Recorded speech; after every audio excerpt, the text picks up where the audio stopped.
You're no longer an employee. What? What do you mean? You're fired?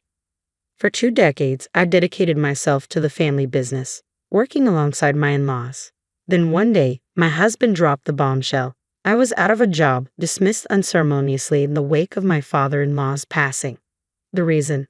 Supposedly, Catherine was slated to take over. Wait, hold on. Even if Catherine steps in, someone still needs to handle accounting, I protested. Isn't that vital? Catherine's boyfriend will handle it now. There's no need for you, my husband replied coldly. I couldn't believe it. Stunned, I turned to Catherine for some semblance of reason, only to be met with a smug smile. You should learn your place, especially as an outsider with such arrogance, she sneered. Enjoy your jobless life now. Lol. When Catherine returned, I not only felt excluded as a family member but also unappreciated for my 20 years of dedication to the company. All my efforts seemed futile. My father-in-law never openly praised me, but he would adopt my suggestions if he believed they benefited the company. However, with Catherine now in charge and seemingly viewing me as an adversary, I knew things wouldn't be the same. I no longer felt any attachment to the company. Very well then, I wish you all the best in ensuring the company's survival, I told Robert and the others, making the decision to part ways with the company. My name is Emily. I had always been adept at managing finances, having studied accounting in college and subsequently securing a position as an accountant at a prominent firm. It was during my tenure there that I met Robert, a younger man whom I encountered at a bar. He mentioned that he was assisting with his parents' recycling business. Talking to Robert was refreshing. Unlike my career-driven colleagues, he was more laid back and occasionally indecisive, which brought a new dynamic to our conversations. Robert seemed to enjoy my company, and we started meeting up for drinks, exchanging contact information. As our bond grew, Robert opened up about his family, particularly his ambitious sister, Catherine, who had a strong drive to excel. Catherine went to business school and worked in a corporate job afterward. She never showed interest in the family recycling business, Robert shared with a hint of frustration. She thinks it's too mundane to mention to her friends. Lol. Despite everything, Catherine always does things her own way, Robert sighed, revealing a mix of admiration and exasperation towards his sister. As we continued sharing family anecdotes, our connection deepened. After dating for some time, Robert proposed to me. Overwhelmed with love and unable to imagine life without him, I eagerly accepted his proposal. Emily, I have a favor to ask once we're married, Robert began earnestly. I want you to leave your current job and join our family business, the recycling business. My mother handles accounting right now, but she lacks formal training. You're an expert in that area, aren't you? I want you to take over our finances. Having grown weary of corporate life, the prospect of working for a family enterprise appealed to me. I resigned from my position at the major company as soon as we were married. I started my new role as the accountant for Robert's father's company. Upon reviewing the financial records, I discovered numerous errors made by my mother-in-law, who had no formal accounting background. I began by rectifying these mistakes and implementing a comprehensive financial overhaul. As I delved deeper into the workings of the recycling business, I identified opportunities to streamline costs and increase sales. Robert, there's something important I'd like to discuss with you, I said one evening, ready to present the cost-cutting strategies and business plans I had been developing. Robert glanced over the materials I had prepared and swiftly shared his feedback. This business plan looks promising. I'll discuss it with Dad and Mom. My proposal gained approval, prompting me to dive into implementing the cost-cutting measures and new business strategies with relentless dedication, often sacrificing sleep. As a result of these efforts, the company's performance steadily improved, enabling us to expand our team with new hires. As our business flourished, we garnered attention from the local community. I took proactive steps to connect with the community, transforming our business into a local hub. As time sped by, 2 decades slipped away since I first joined the company. While my dedication endeared me to the employees and locals alike, Robert and my in-laws seemed to overlook the extent of my commitment. Emily, dear, you're working so tirelessly. Do you ever take a break? A neighbor nearby voiced concern, but Robert chuckled dismissively. Oh, she's just passionate about her work. She's fine. Besides, even on her days off, she doesn't really have any hobbies. Haha. I've known this company since Robert's parents' time, but Emily is the reason for its growth, right? You should consider giving her a substantial bonus. She's my wife, so she doesn't need a bonus. Living off the company's earnings is more than enough. Despite concerns voiced by those around me, I found fulfillment in my work and in contributing to the community. The lack of days off or bonuses didn't bother me.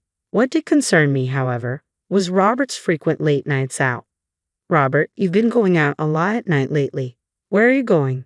I'm networking, expanding my contacts. If it's for business, can't you do it during the day? Stop nagging. I have my own way of doing things. You, just an accountant, should keep quiet. I understand. Please inform me if there are any work-related issues. Yeah, sure. Robert appeared irritated, growing increasingly distant from home. One day, I received a call at home from a warehouse belonging to one of our business partners. Emily, something awful has occurred. Bob, who was there to collect the goods, collapsed suddenly. What? My father-in-law, Bob, was taken to the hospital. Unfortunately, due to the severity of his injuries from the fall, he didn't make it. The sudden death brought many of our business partners and community members to the funeral to pay their respects. After a long absence, Catherine, who had moved out after finding employment, returned and was surprised by the large turnout. I always thought this company was on the brink. When did it become so successful? She remarked. It's all thanks to Emily. She revitalized the company, boosted profits, and expanded our operations. She even proposed profit sharing, which lifted our spirits. Seeing her dedication motivates all of us, one employee explained. What's so impressive about improving a small company's performance? Catherine muttered, clearly displeased by the praise directed towards me instead of her. From then on, Catherine treated me with disdain whenever our paths crossed, dismissing me like a mere servant. Emily, I'm feeling a bit thirsty. Could you fetch me a cold drink? Hurry up, I'll make tea if you prefer. I've asked for something cold. Perhaps you don't grasp this having worked in smaller companies, but in larger ones, the boss's directives are final. Although I'm not sure you're my boss, let's not split hairs. In our family hierarchy, I'm above you. Following the funeral, Catherine summoned Robert and my mother-in-law into a separate room. Robert, Mom, I'd like to discuss our family's future. Please join me. Glancing coldly at me beside Robert, Catherine added, Emily, this is a family matter. Your presence isn't necessary. I stood stunned as Catherine ushered Robert and her mother away into another room. An hour later, Robert casually broke the news to me. I'd decided to let Catherine take over the company. Wait, what? So the family discussion was about deciding the company's next leader after Dad. Robert, not assertive enough to take the helm, and our mother, reluctant to lead, left Catherine to step forward. Seeing their hesitation, Catherine confidently offered to take on the CEO role, a proposal they readily accepted. But Catherine has never been involved in this company. Is that even wise? Stop interfering in family matters with your annoying comments, Catherine snapped. I've fought for this family and dedicated myself to this company. You can't just dismiss me like this. What? You're firing me? Wait, even if Catherine takes over, we still need someone to handle accounting, right? I've been managing it all these years. Catherine's boyfriend will take care of it now. We don't need you anymore. This is unbelievable. Know your place, Emily. Enjoy your time off. When Catherine returned, I not only felt like an outsider in the family but also saw my 2 decades of dedication to the company dismissed as inconsequential, my job taken away. The struggles and efforts felt utterly futile. While my father-in-law never openly praised me, he valued my contributions to the company. With Catherine, who views me as a rival, in charge, that respect is gone. I no longer have any attachment to this company. All right then, good luck with everything, I said as I decided to leave the company behind. After seeing Robert off, I started a new chapter at home. A few months later, Catherine and Robert unexpectedly showed up at my doorstep. Catherine, what's going on? What's this about? I asked, puzzled. Our company's performance has been declining since you left. Did you not handle the handover properly? Catherine questioned sharply. What? I did everything necessary for the handover. Why do you think the performance has dropped? Have you been reviewing the monthly expenses? You need to accurately calculate the revenue versus expenses, otherwise, you'll end up in the red. I've always handled that. I studied management, unlike you. Isn't the real issue how the business is being managed? Catherine retorted sharply. Even if that's true, if you have suggestions, we're all ears, Robert interjected patiently as I remained silent. Emily must be bored just staying at home. If you come back to help out, I can offer you some compensation, Robert suggested, his tone changing from his previous dismissal. Despite previously pushing me away, his sudden plea for my return, now that the business is struggling, leaves me uncertain. I appreciate that offer, but I decline. I have no desire to return to that company. Upon hearing my refusal, Catherine became incensed. What? You're just a full-time housewife now, and you dare to reject us like this? Don't you care about our family's company? You're the one who seems not to care, even though you're the CEO now. How can you say I don't care? Weren't you the one who used to call the company plain and boring? You only took on the CEO role because the title female CEO sounded trendy and gave you something to boast about. Don't act holier than thou. On what grounds are you making these accusations? Your boyfriend, Zach, mentioned it to me during the handover. So what? Regardless of the reason, I stepped in when there was no successor to save the company. Save the company? I believe the current downturn is because of you, Catherine.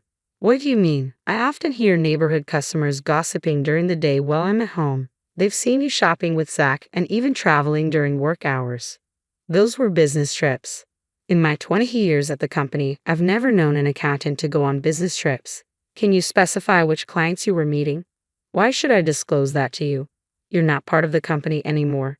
Your boyfriend seems quite targeted in his actions.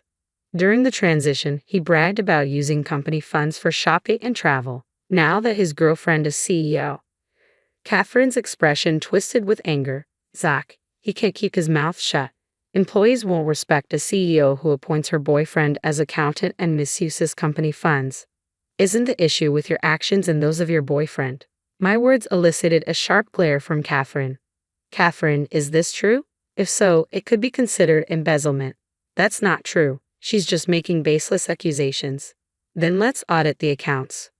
Zach doesn't seem to have a grasp of accounting, so any discrepancies are likely to be glaring. There should be clear evidence of misuse.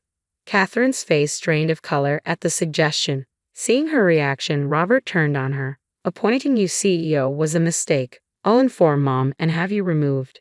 No, I'm sorry. I made a mistake. Please forgive me. Catherine left in disgrace. Left alone, Robert turned to me with desperation. Emily, we need your help to save the company. Please come back. As I've said before, I have no intention of returning. But aren't we married? No, our marriage is over. I handed the divorce papers to Robert. What are you talking about? If you divorce without returning to work, you'll be in a tough spot. How do you plan to support yourself? I'll manage. Look, I showed Robert the job offer from the major company where I had previously worked. After being let go, I actively searched for opportunities and learned that a former colleague now worked in HR. She remembered my performance and advocated for my rehire.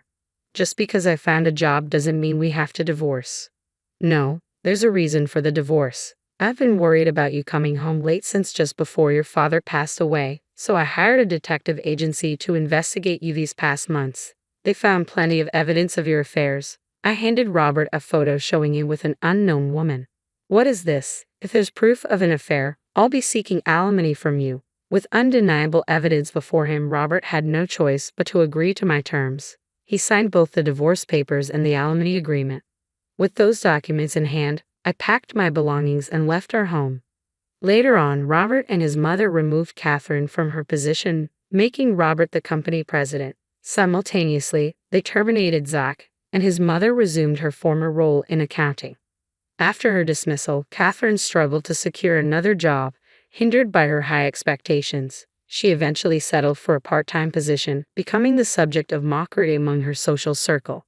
It appears Catherine was only valued for her wealth. Once she took up part-time work, her partner left her for someone else, leaving Catherine swiftly abandoned.